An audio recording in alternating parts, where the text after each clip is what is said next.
Mahirap man, masaya pa rin ang buhay para kay Dr. Alexandria, isang veterinarian, hanggang sa mahuli niyang may kasamang iba ang kanyang boyfriend. Aba, imbes na umamin ito tumingin ng tawad, ito pa ang una nagalit. Kapal na mukha. Umandar ang katarayan niya. Sa harap nito, gumawa siya ng charade. Ginawang props ang kotseng nakaparke at ang lalaking pasuray-suray na dumating. Tinawag niyang sweetie ang huli. Nakita niya gulat na gulat ang soon-to-be ex-boyfriend niya, kaya itinuloy niya na ang pagkadrama. Hanggang sa siya na ang nag-drive ng kotse nang lasenggong umiiyak. Nang ihatid niya ang pobre sa isang pangmayamang subdivision, hindi niya akalain na wala na pala itong uuwian.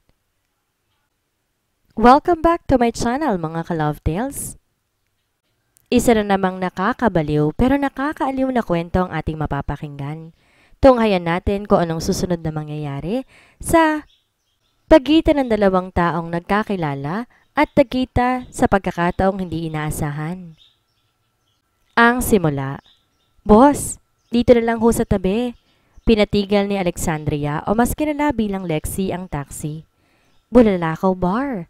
Basa niya ng malakas sa karatula. Hindi niya malaman kung bakit gusto niyang masuka matapos sambitin ang pangalan ng bar.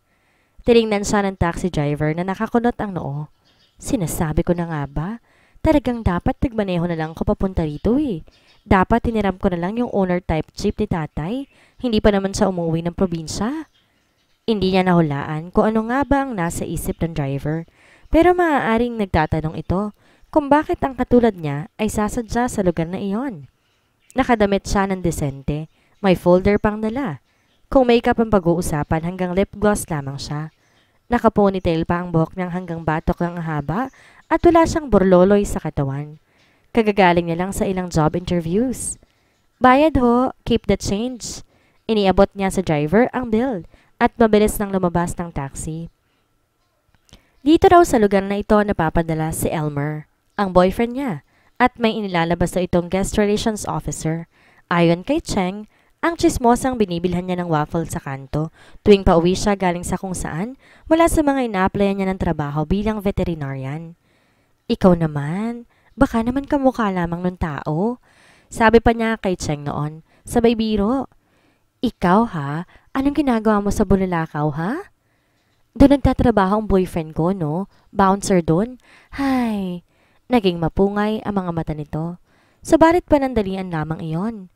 Dahil dilat na dilat itong nagkukwento. Noong sinundo ko si Pangke, ayun, nakita namin, palabas ng bar si Elmer. Natandaan niya, muntik nang maubusan ng dugo ang mukha niya dahil sa kaputlaan.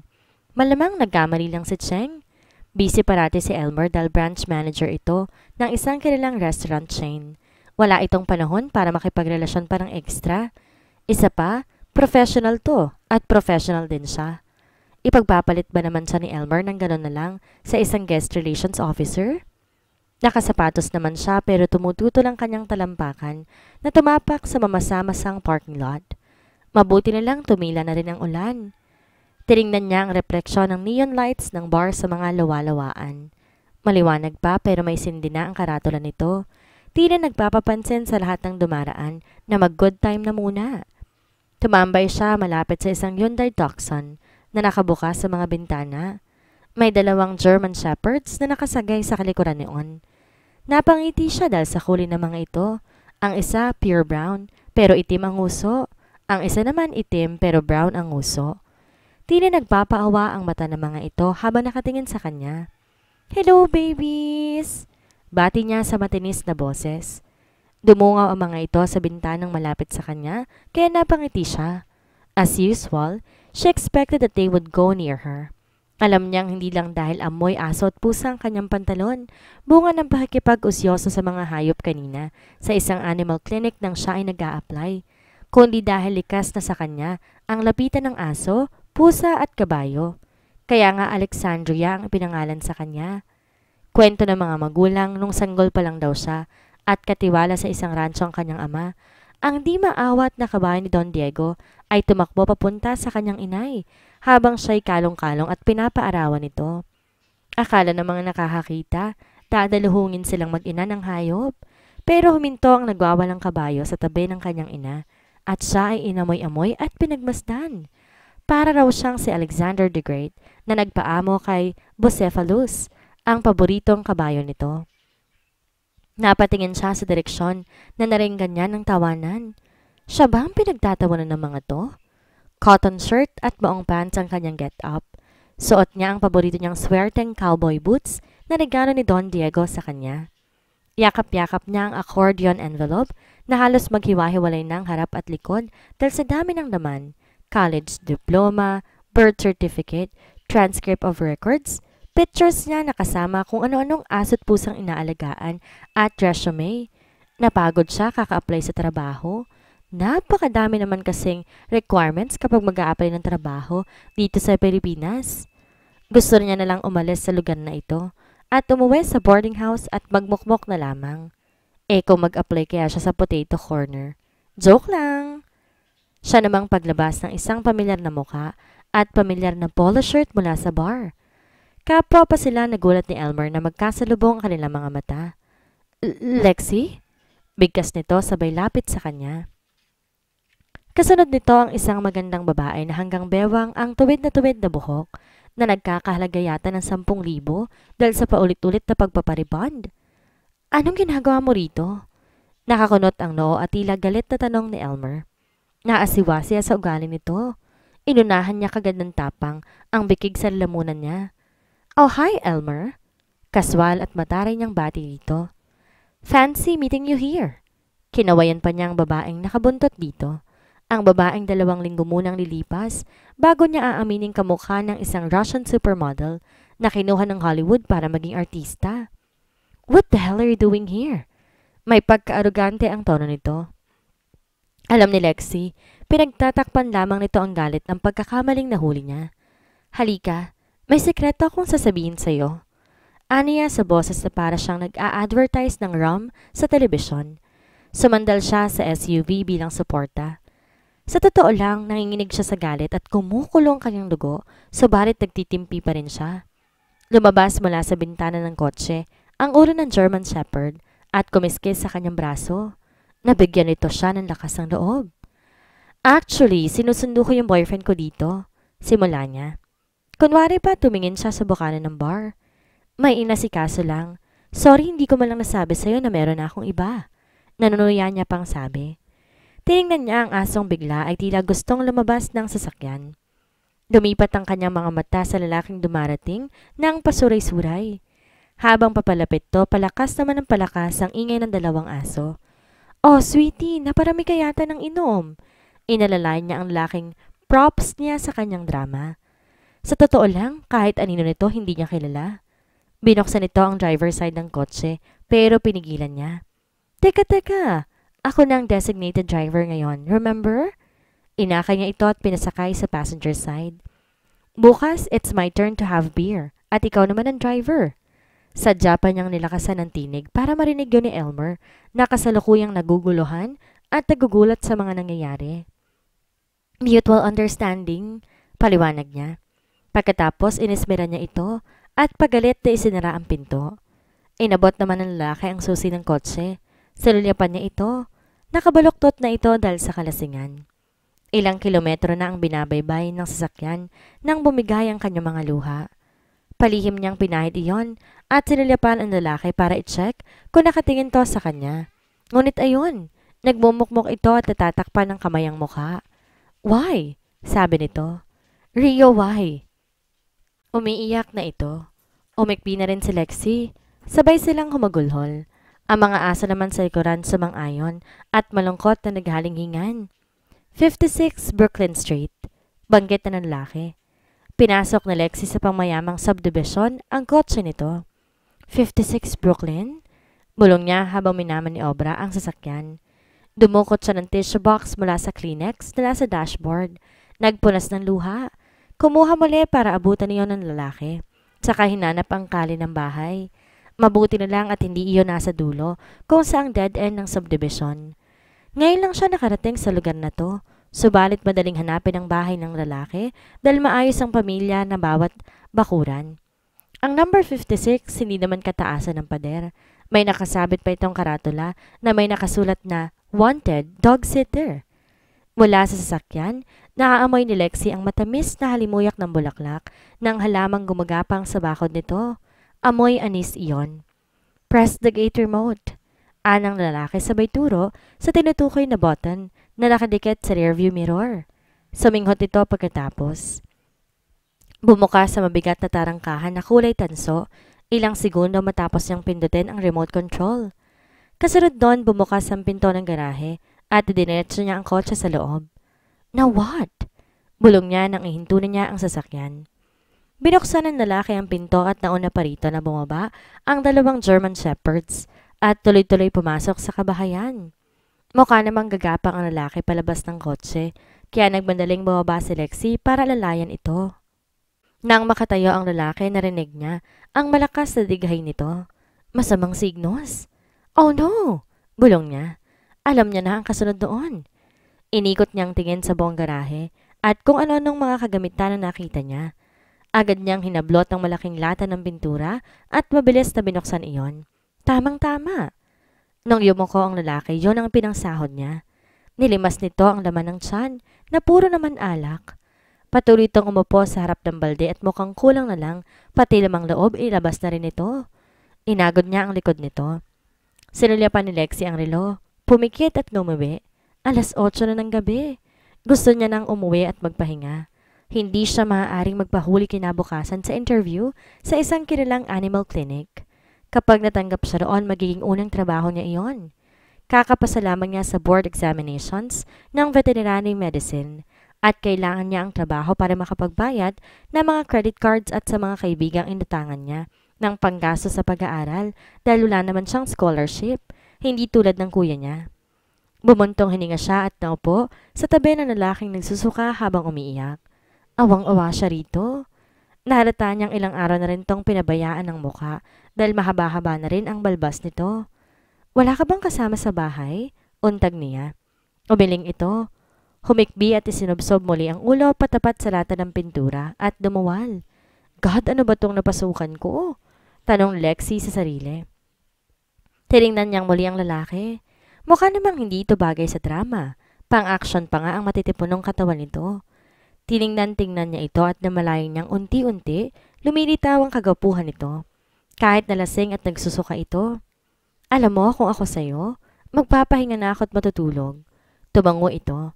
Inulat ang kamay at nagpatulong tumayo. Inakay niya ito papunta sa loob ng bahay. Mabigat ito dahil lasing, sumusuray-suray. Kinapan nito ang saradura ng isang pinto, kaya inunahan niya itong buksan iyon. Isang magarang banyong tumambad sa paning ni Lexi. Yung katulad sa mga hotel, amoy citronella ang banyo at may isang pasupa ng orchid sa tabi ng lababo. At hindi yun fake. Sumubsob ang lalaki sa lababo, nagmumog at naghilamos. Pagkatapos muling nagmuestra na kung maaari, alalayan niya itong pumunta na sa lid nito. Habang naglalakad sila, nakapikit ito at hula niya. Sa tingin nito, umiikot ang buong bahay. Pinagbuksan niya ito ng pinto. Yon marahil ang silid nito. And she liked it. Kawayan ang wall panel nun. Tsokolate ang kulay ng kobrikama. May modernong lampara sa tabi. Simple at elegante ang kabuuan. Hindi ka sanay maglasing ano? She asked again. Umiling to bago bumagsak sa kama na nakapikit pa rin. Oo nga, marahil ay naglasing lang to dahil iniwan ang binabanggit itong Rio kanina. Bumuntong hininga si Lexi. Buti ka pa, iniiyakan mo si Rio mo. Samantalang ako na madiskubre ko ang kalokohan ni Elmer, siya pa tong nagalit sa akin. Sabi niya kahit pa nga tulog na ang estranghero. Nakakaingit naman si Rio. Masarap ka sigurong magmahalan, no? Pagkasabi noon natigilan siya. Nakikipag-usap siya sa lasing na tulog at kung ano-ano ang kanyang pinagsasabi. Uminit ang kanyang mukha. Mister, may interview pa ako bukas. Kailangan ko nang umuwi. Inawakan kaagad nito ang kanyang kamay at sinabi, "Huwag kang umalis, please." Binuksan nito ang isang mata upang tingnan siya, pero agad ding sinara iyon ng mariin. "Please, don't leave." Tiningnan niya ito na nakaawang ang bibig. Nakapikit ito at nangilid ang luha sa mga mata. Inambunan ng awa si Lexi. Paano nga naman kung may mangyari dito? Okay, sagot niya. Pag nakatulog ka na, saka ako aalis. Inawakan din niya ang kamay nitong ayaw bumitaw sa kanya upang ipakitang hindi siya aalis. Pero ipinagdasal niyang makatulog kaagad ito at nang makauwi na siya. Pumikit siya. Minabuti niyang maidlip, yaman din lang na maaari niyang ipatong ang ulo sa malinis at malambot na kama ng lalaki. Hindi nagtagal nagising si Lexie mula sa pagkakaidlip. Hawak-hawak pa rin ng lalaking tulog na tulog ang kanyang kamay. Sa bintana, suminag ang mataas ng araw. Oh, sish! Tarantang bulong ni Lexie. Hindi lamang siya nakaidlip, mahimbing siyang nakatulog. Maingat niyang hinila ang kamay mula sa pagkakahawak ng lalaking di niya kilala at lumabas ng silid. May panahon pa siya para tumawag sa animal clinic at ipaalam na mahuhuli lang siya ng kaunti pero darating pa rin siya sa interview. Natigilan siya na makita ang isa sa German Shepherd na nakilala niya ng nakaraang gabi. Nakaabang na to sa labas ng kwarto. Inamoy-amoy siya nito at saka ito nilabas ang dila. Nakilala siya marahil ito bilang panauhin ng amo mula pa kagabi. Hi baby! Marahang bati niya rito. Binaba niya ang kamay at hinayaan tong amuyin yon. Hindi lang nito inaamoy iyon kundi dinilaan pa. Pumasok siya sa banyong amoy citronella at nagmumog. Naghilamas din siya gamit ang sabon na hugis dayap na nakapatong sa counter na marmol. Tsaka inayos-ayos ang suot.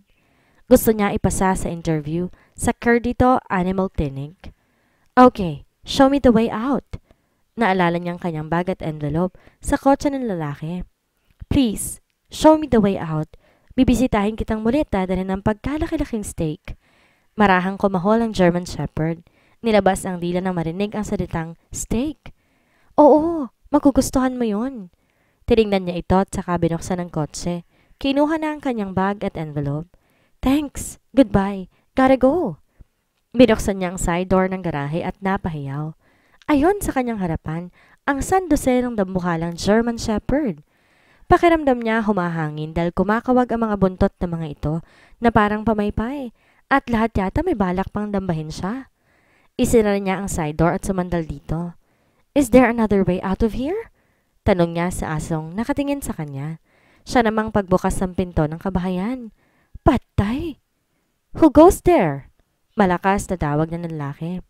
Gising na ito at sa tinig nito'y parang walang nangyaring paglalasing kagabi. Lumingaling nga si Lexie, naghanap ng matataguan. Ngunit naisip niya ituturo siya ng aso kapag kumubli siya sa mga kahon-kahon. Matagal siyang nakatayo lang at nagmumuni-muni. Nagkatitigan sila ng isang malaking pusang tatlo ang kulay na nakaupo sa mga kahon sa bodega. Pero maging iyon ay tumalikod. Iniharap ang matabang pawitan sa kanya at ipinikit ang mga mata. Waring nagsasabing, sorry, hindi kita matutulungan. Magpakamatay ka na lang. Kung tataka siya, mapagkakamalan siyang magnanakaw. Tatawagan ng lalaki ang guardhouse ng subdivision at maaari siyang arestuhin bago pa siya makalabas. Isa pa, hindi niya talaga kabisa kung saan ang labasan sa lugar na yon. Napatalon siya na makaharap ang lalaki sa garahe. Good morning, sir.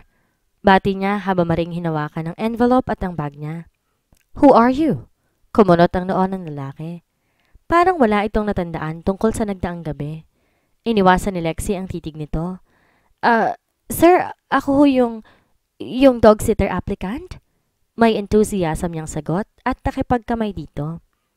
Nabasa ko ho kasi yung karatula ninyo sa labas at gusto ko ho sana mag-apply. Hindi ito natinag, imbes ay nagtanong. Paano ka nakapasok dito? Bukas po yung gate eh. Akala ko nga po may pila ng aplikante dito sa loob. Tumahimik siya, then she pouted like a small child. Akala ko ba kailangan nyo ng dog sitter? Next tactic, she acted as if she was offended.